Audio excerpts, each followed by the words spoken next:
We turn now to our partnership with George Washington University's Planet Forward and their series, Feeding the Planet, exploring how technology can help produce enough food for the world's growing population.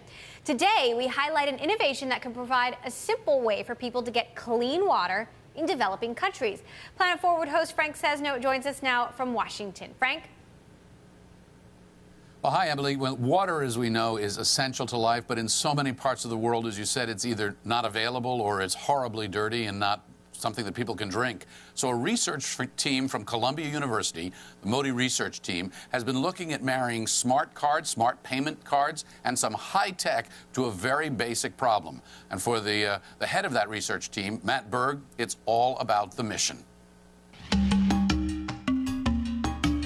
Improving access to safe drinking water is kind of one of the key Millennium Development Goals, and it's one of the greatest challenges that a lot of people face. The burden of fetching water falls predominantly on women and children, so it really makes it difficult for them to kind of do a lot of other activities. One of the underlying factors of malnutrition is not actually just access to food, but the access to water for preparing the food. The idea of Quench is if we can improve the cost or lower the cost of water delivery, then we can bring access to water closer to people's homes. In many places, people are supposed to pay for water and don't, or they waste it. Quench could change that. Quench basically works where you have a small NFC smart card, and you can go to a shop, give them a little bit of money or use a mobile payment to top up the card, and then you can go or send your kid to the water point with the card. You put the card in Quench and you start taking water, meters how much water you consume, and it'll deduct it from your card. When you run out of water, it turns the tap off basically and you can go charge up.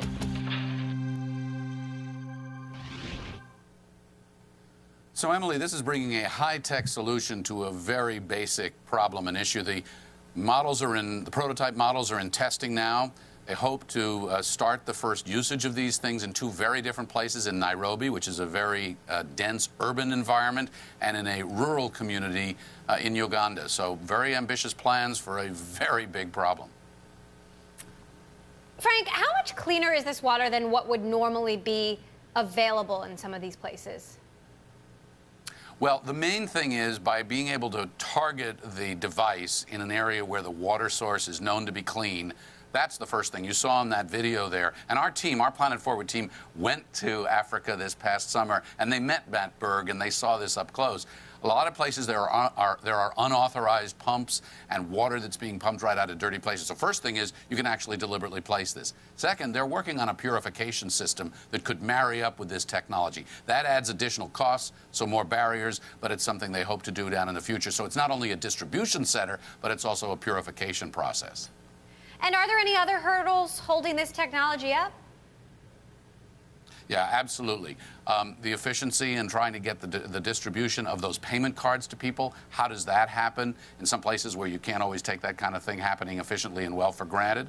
Who manages the kiosks? So if you put these things out there, they got to be supervised. Do they go in existing stores and water points or in other locations? So there's a lot of really key logistical stuff they've got to figure out. But the basic technology of having a card so that people can pay in a coherent way and get a targeted amount of water from a designated place that's clean, potable, dependable, that's the possibility here. That's the innovation that's so intriguing. But lots of hurdles before this deploys in a major way, before it's really scalable, Emily. All right, Planet Forward host Frank Sesno, thanks so much. And if you have an idea you would like to submit, visit planetforward.org. And for more environmental and sustainability news, check out Bloomberg.com/sustainability.